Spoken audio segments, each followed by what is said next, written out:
నమస్తే, welcome to great Andhra. మనతో పాటు ఉన్నారు సీనియర్ పొలిటికల్ అనలిస్ట్ జిఆర్ మహర్షి గారు. నమస్తే సార్. నమస్తే చందన గారు. సార్, కుమారి ఆంటీ ఈవిడ పేరుని మనం పెద్దగా పరిచయం చేయాల్సిన అవసరం లేదు సోషల్ మీడియాలో ఎక్కడైనా. ఇంకా ఎందుకంటే ఆవిడకి పొలిటికల్ టచ్ కూడా ఇచ్చారు సోషల్ మీడియా జనాలే అనుకోవాలి. ఎలాగైనా మొత్తానికి ఒక పక్క టీడీపీ, ఇంకో పక్క వైఎస్ఆర్సీపీ, కాంగ్రెస్, ఇక్కడ ఇవన్నీ మొత్తం పొలిటికల్ పార్టీలన్నీ చుట్టూ తిరిగి చివరికి సీఎం రేవంత్ రెడ్డి గారు కూడా దాని మీద స్పందించి మాట్లాడాల్సి వచ్చింది. అంతగానూ జరగడానికి ఈ సోషల్ మీడియా అత్యేకత కారణం. సోషల్ మీడియా అతి అనేదానికంటే కూడా ఇదంతా ఒక పరుగు పందెం లాగా ఉంది. పరిగెత్తున్నారు. సోషల్ మీడియా అతి అనేది వాస్తవమే, కానీ ఎవరికి వాళ్ళు ఇప్పుడు కామెంటేటర్స్ అయిపోయారు. ఎవరికి వాళ్ళకి యూట్యూబ్ ఛానల్స్ ఉన్నాయి. పెద్ద టీవీ ఛానల్స్ మొదలుకొని, యూట్యూబ్ ఛానల్స్ మొదలుకొని, చిన్న అంటే ఇండిపెండెంట్గా పెట్టుకున్న వాళ్ళ దగ్గర నుంచి అందరూ ఏదో మిస్ అయిపోతున్నామని పరిగెత్తు పోయి అంత అమాయకులందరినీ కన్ఫ్యూజ్ చేసేసి అందరినీ గందరగోళపరిచేసి, అంటే కుమారి అంటే ఎవరు? నిన్నటి వరకు ఆమె ఎవరో తెలియదు. హఠాత్తుగా ఆమె ఈ రెండు రాష్ట్రాల్లో ఫేమస్ అయిపోయినారు. ఇప్పుడు కుమారి అంటే అనగానే ఎవరైనా గుర్తుపట్టే విధంగా అయిపోయింది ఆమె పరిస్థితి. ఇప్పుడు ఆమె ఎక్కడైనా సినిమా పోయినా సరే కుమారి అంటే ఆమె పర్సనల్ లైఫ్లోకి వచ్చేసింది. మీడియా పర్సనల్ లైఫ్లోకి వచ్చేసి ఏం చేసింది, ఆమె ఎక్కడో ఒక స్ట్రీట్ ఫుడ్ అమ్ముకుంటూ ప్రశాంతంగా జీవిస్తూ ఉంది. రుచికరంగా పెట్టడం వల్ల ఆమెకు కొంత పేరు ఉంది. సరే, వీళ్ళు ఏదో ఒక ఛానల్ వాళ్ళు ఏదో హైలైట్ చేశారు. వాళ్ళకి ఇప్పుడు ఏమిటంటే ఎప్పుడు ఏదో ఒక మేత కావాలా. ఇప్పుడు ఏనుగుని సాకడం చాలా కష్టం.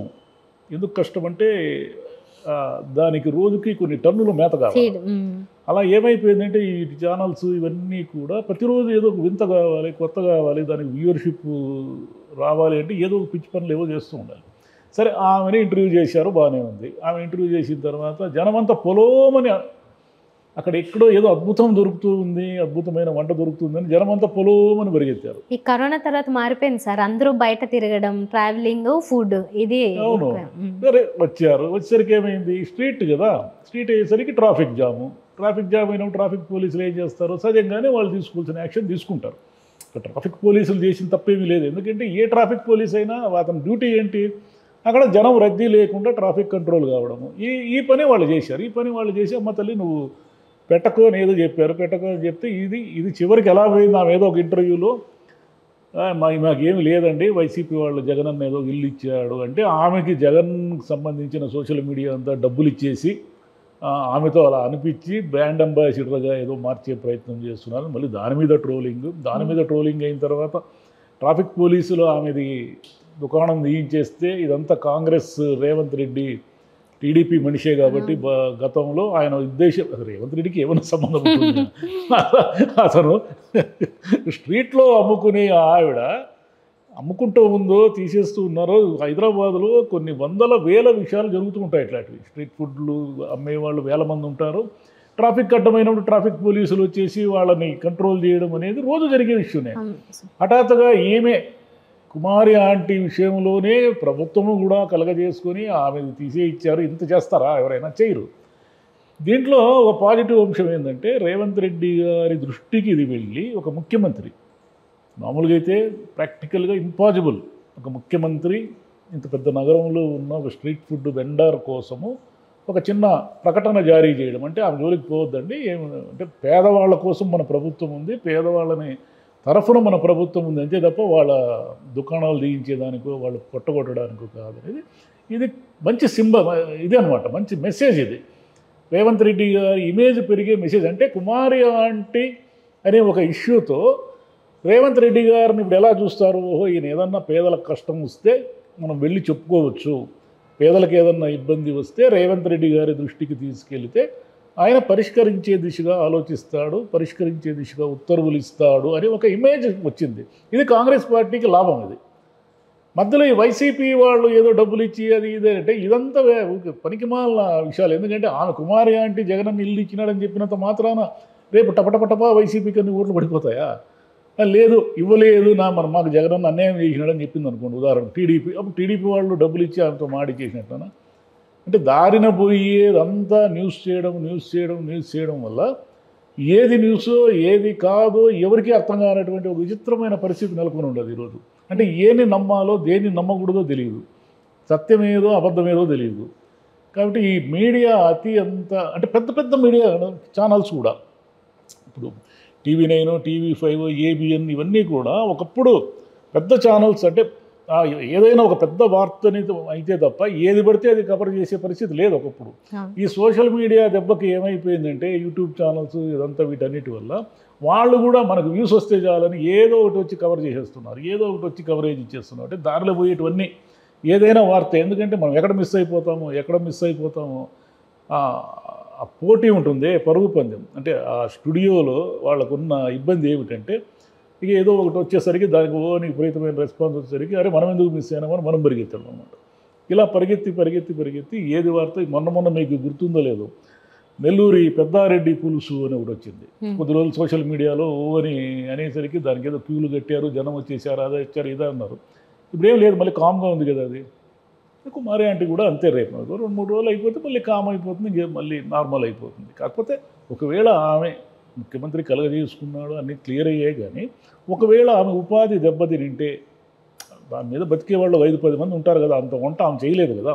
ఆమెతో పాటు పనిచేసేవాళ్ళు లేదా వంట వాళ్ళు వీళ్ళందరూ కలిపితే ఒక 5-10 మందికి ఉపాధి. అది ఈ 5-10 మంది ఉపాధి పోయినట్టే కదా.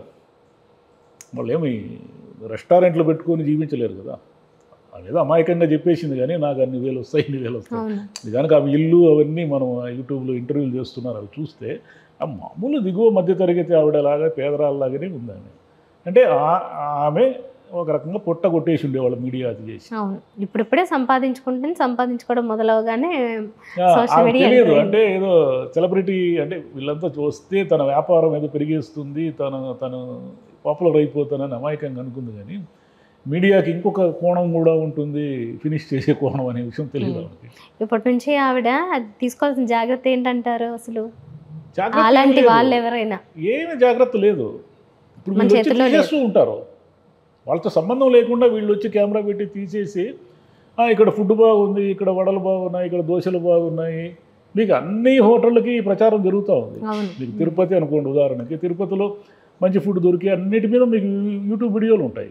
మీకు దాంట్లో అది ఏది నిజమో ఏది కాదో మనకు తెలియదు, కానీ వీడియోలు అయితే ప్రతి ఊర్లోనూ ఇలా ఫుడ్ దొరుకుతుందని కానీ ఇది దొరుకుతుంది అది దొరుకుతుందని ఎప్పుడూ ఉంటాయి. ప్రతి ఊర్లో ప్రతి ప్లేస్ మీద చూసేవాళ్ళు అటు పరిగెత్తూ ఉంటారు. అక్కడ పరిగెత్తేది వాళ్ళు పాపులర్ చేసేది, వాళ్ళు ఆ ట్రాఫిక్ జామ్ అయితే వాళ్ళు ఉపాధి ఎత్తిపోతుంది. సార్ మీరు మీడియాలో 30 ఏళ్ళుగా ఉన్నారు కదా దాదాపుగా, ఈ మీడియా అత్త అనేది ఎప్పటి నుంచి ప్రారంభమైంది? ఎప్పటి నుంచి ప్రారంభమైందంటే ఎప్పుడైతే కమ్యూనికేషన్ సులభం అయిపోయిందో అప్పటి నుంచి ప్రారంభమైంది. ఒకప్పుడు ఏమైందంటే పత్రికలు మాత్రమే ఉండేటివి, రేడియో ఉండేది. అంటే సమాచారానికి మనకి ఏమిటి అంటే రేడియో ఉండేది. రేడియో ప్రభుత్వం తరఫున అన్ని వార్తలు ఎడిట్ చేసి ఏ వార్త అవసరమో ఆ వార్తనే చెప్పేది, ఏది పడితే చెప్పేవాళ్ళు కాదు రేడియోలో. ఇక పత్రికలు ఉండేటివి. పత్రికల్లో కూడా ఏమిటంటే ఆ వార్తలకు ఒక విశ్వసనీయత ఉండేది. ఏదో ఒకటి గాలి వార్త దారిలో పోయేదంతా పూజ చేసుకొని వచ్చి చెప్పే టైప్ కాదు. పైగా మీకు జర్నలిస్టులకు కూడా చాలా ఇబ్బందులు ఉండేటివి. ఫోటో వీడియో అనేది అందుబాటులో లేని కాలం ఒకటి ఉండేది. ఫోటో తీయాలంటే మనం ఏమిటంటే ఉదాహరణకి ఒక ఊర్లో ఒక 20-25 ఏళ్ల క్రితము ఒక ఊర్లో రోడ్ యాక్సిడెంట్ జరిగితే ఆ ఫోటో తీయడానికి అక్కడ ఉన్న ఫోటోగ్రాఫర్ని ఎవరిని డబ్బులు ఇచ్చి తీసుకెళ్ళి ఫోటోలు తీయించాల్సిన పరిస్థితి. కెమెరాలు కొనే అంత స్తోమత ఉండేది కాదు, అంటే ఖరీదుగా ఉండేటివి కెమెరాలు. ఎప్పుడైతే ఫోన్ కెమెరాలు ఇవన్నీ అందుబాటులోకి వచ్చేసి వీడియోలు అందుబాటులోకి వచ్చేసినాయో అక్కడి నుంచి స్టార్ట్ అయింది గేమ్. స్మార్ట్ ఫోన్ నుంచి పరిగెత్తడమే ప్రతివాడు పరిగెత్తడమే. అంటే ఎప్పుడైతే ఈ ఛానల్స్ పెరిగాయి, ఈ పత్రికలు పెరిగాయి, దాంతోపాటు సమాంతరంగా సోషల్ మీడియా పెరిగేసరికి ఏమైందంటే ప్రతివాడికి తాను ఏదో ఒక విషయం చెప్పాలనే కోరిక పుట్టింది. అది నిజమాబద్ధం వేరే. దాంతో ఏమైపోయిందంటే సోషల్ మీడియా విపరీతం అయిపోయేసరికి ఈ పోటీ పెరిగి ప్రతిదీ న్యూసే. ఉదాహరణకి ఒక ఆవిడ రోజు పాముకు పాలు పోస్తూ ఉండింది అనుకోండి పుట్టలో, ఆవిడకి ఇంటర్వ్యూ చేసేస్తారు. ఏదో భక్తి కొద్ది చేస్తూ ఉంది అనుకుందాం. అలా కాకుండా పాము ఎన్నిసార్లు పాలు తాగింది ఇవి కూడా తీసుకొస్తారు. అంటే ఏది వదలరు అనమాట. మన పర్సనల్ లైఫ్లోకి మనం కనుక వచ్చేస్తే వాళ్ళు మన పర్సనల్ లైఫ్ అంటే ఏమి ఉండదు, ఎవరికి పర్సనల్ లైఫ్ ఉండదు. మీరు చెప్పిన ఎగ్జాంపుల్ జస్ట్ రఫ్గా చెప్పారేమో, కానీ అలాంటి స్టోరీ వేశారు ఆల్రెడీ ఒకటి. ఒక ఆమె ఉండింది, ఆమె ఏదో కళలకంటూ కొంచెం మెంటల్లీ అయినాక కూడా జ్యోతిష్కులు అందరూ వచ్చేస్తారు దీంట్లోకి, ఎవరు ఉండరు. ఒక ఆయన త్రిశూలం పట్టుకొని తిరుగుతూ ఉన్నాడు అనుకోండి, ఆయన ఇంటర్వ్యూ చేసేస్తారు. మీరు ఎందుకు త్రిశూలం పట్టుకొని తిరుగుతున్నారు, మీరు ఏంటి, అది మామూలు పిచ్చోళ్ళు ఎవరో తిరుగుతూ ఉంటారు. అట్లా అనమాట. ఇట్లా దీనివల్ల ఏం జరుగుతుందంటే ఒక్కొక్కసారి జీవితాలు తలకిందలైపోతాయి. నాకు తెలిసి ఇంకా ఇంత సోషల్ మీడియా లేని కాలంలో మదనపల్లిలో ఇన్సిడెంట్ జరిగింది. అదేమిటంటే బొంబాయి నుంచి పోలీసులు వచ్చారు. ఒక ఆయన్ని వెతుక్కుంటూ, ముస్లిం ఆయన పేరు అహ్మదో ఏదో. అక్కడ ఈ దావూద్ ఇబ్రహీంకి సంబంధించిన యాక్టివిటీస్లో ఒక అతన్ని మిస్ అయ్యాడు, అతను మదనపల్లికి వచ్చినట్టు ఇన్ఫర్మేషన్ వచ్చింది అని పోలీసులు వచ్చారు. పోలీసులు వస్తే మీడియా ఏం చేసిందంటే వెనక ముందు ఏం ఆలోచించుకోకుండా ఒక ఆటో తోలుకునే అతను కూడా గతంలో ఎప్పుడు బొంబాయి నుంచి పనిచేసి వచ్చాడు. ఒక ఆటో తోలుకునే అతన్ని నిందితుడుగా చేసేసి మీడియా వార్తలు ప్రసారం చేసింది. అయ్యో.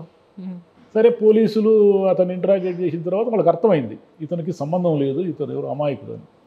కానీ ఈలోగా మీడియా మొత్తం టీవీల్లోనూ అన్నింటిలోనూ మదనపల్లిలో 2010లోనూ 11లోనూ జరిగింది. అందరూ వచ్చేసరికి ఏమైపోయిందంటే అతనికి బాగా అవమానం అయిపోయింది. అతను ఉన్న ఇల్లును ఖాళీ చేయించారు ఓనర్లు. వాళ్ళకెందుకు, మాకెందుకు, టెర్రరిస్టులు ఉంటే మా ఇంట్లో మాకు భయం కదా. అతను ఇల్లు ఖాళీ చేయించారు. ఆటో అద్దెకిచ్చిన అతను ఆటో తీసేసుకున్నాడు. అతను బతకలేక ఊరు వదిలి వెళ్ళిపోయాడు. వాళ్ళ మదరు, ఆ ఊరిలో ఉన్నటువంటి వాళ్ళ మదరు, మీ కొడుకు టెర్రరిస్ట్ అంట కదా, మీ కొడుకు కోసం బొంబాయి పోలీసులు వచ్చారంట కదా అని అందరూ అడుగుతూ ఉంటే ఆ అవమానాన్ని భరించలేక సూసైడ్ చేసుకున్నారు. అంటే ఒక కుటుంబము మీడియా మళ్ళీ మరుసటి రోజు వేసింది అతనికి ఏమీ సంబంధం లేదని. అప్పటికి అయిపోయింది, జరగాల్సిన నష్టం జరిగిపోయింది అప్పటికి. కాబట్టి ఇట్లా కుటుంబాలు కూడా ధ్వంసమైపోతాయి మీడియా చేసి. అంటే దీన్ని ఎలా అరికట్టాలి అంటారా? ఎవరు అరికట్టలేరు. ఎందుకంటే అందరూ పరిగెత్తున్నారు. ఎవరు ఎక్కడ మిస్ అయిపోతామని అందరూ పరిగెత్తున్నారు. మనం ఎక్కడ వ్యూస్ మిస్ అవుతామని యూట్యూబ్లో వాళ్ళు, న్యూస్ ఎక్కడ మిస్ అవుతామని పెద్ద పెద్ద ఛానల్స్. ఇక్కడ మిగిలిందల్లా పత్రికలే కొంత వాళ్ళు పరిగెత్తడానికి లేదు, ఎందుకంటే మరుసటి రోజే వాళ్ళు వెయ్యాలి కాబట్టి. కానీ వాళ్ళకు కూడా వెబ్సైట్లు అవి ఉన్నాయనుకోండి, అప్పటికప్పుడు వేసేస్తారు. కానీ ఎవరు దీంట్లో అతీతం కాదు, అందరూ పరిగెత్తడమే. ఎవరికి వాళ్ళు ఇండివిజువల్ చాయిస్, కొంచెం విచక్షణాపూరితంగా. ఏ విచక్షణ ఉండదు. విచక్షణ ఎందుకు ఉండదంటే ఇది వ్యాపారంలో విచక్షణ ఏముంటుంది? వాడికి డిమాండ్ పెరిగి వాడి ఛానల్లో అద్భుతంగా వస్తున్నప్పుడు మనం ఇంత డబ్బులు పెట్టుకొని మనం ఏమీ చేయలేదు అని ఉద్యోగ భద్రత ఒకటి ఉంటుంది కదా, అందుకని వీళ్ళు పరిగెత్తారు. అందరూ పరిగెత్తూ ఉండడమే. అయితే ఏం చేయలేము. ఇంకెలాంటి కుమారి ఆంటీ స్టోరీలు ఇది మొదటిది కాదు, ఆఖరిది కాదు. ఇంకా కుమారి ఆంటీలు వస్తారు, ఇంకా రకరకాల వాళ్ళు వస్తూ ఉంటారు. వీళ్ళందరూ అంటే సామాన్య జనం అంతా సెలబ్రిటీలు అయిపోతారు, లేదా వాళ్ళు నిందితులుగా మారిపోయి ఉన్న ఉపాధి కోల్పోతారు. ఏమైనా జరగచ్చు. సోషల్ మీడియాలో ఈరోజు ఉన్నది ఏమిటంటే ఇది ఒక బ్రహ్మాండమైన అడ్వాంటేజ్. అంటే ఈ ఒక మనిషికి టాలెంట్ ఉన్నా, ఒక మనిషికి ఏమాత్రం శక్తి ఉన్నా తన ఎక్స్పోజర్ వచ్చింది. అట్ ద సేమ్ టైం ఏమైందంటే మొత్తం అబద్ధాలు కూడా నిజాలుగా మారిపోయి ప్రచారం జరుగుతున్న ఒక దుస్థితి కూడా ఉంది. కాబట్టి దీన్ని ఎవరి విచక్షణ కొద్దీ వాళ్ళు సోషల్ మీడియాను వాడుకోవాల్సిందే, నమ్మాల్సిందే. Sir, thank you.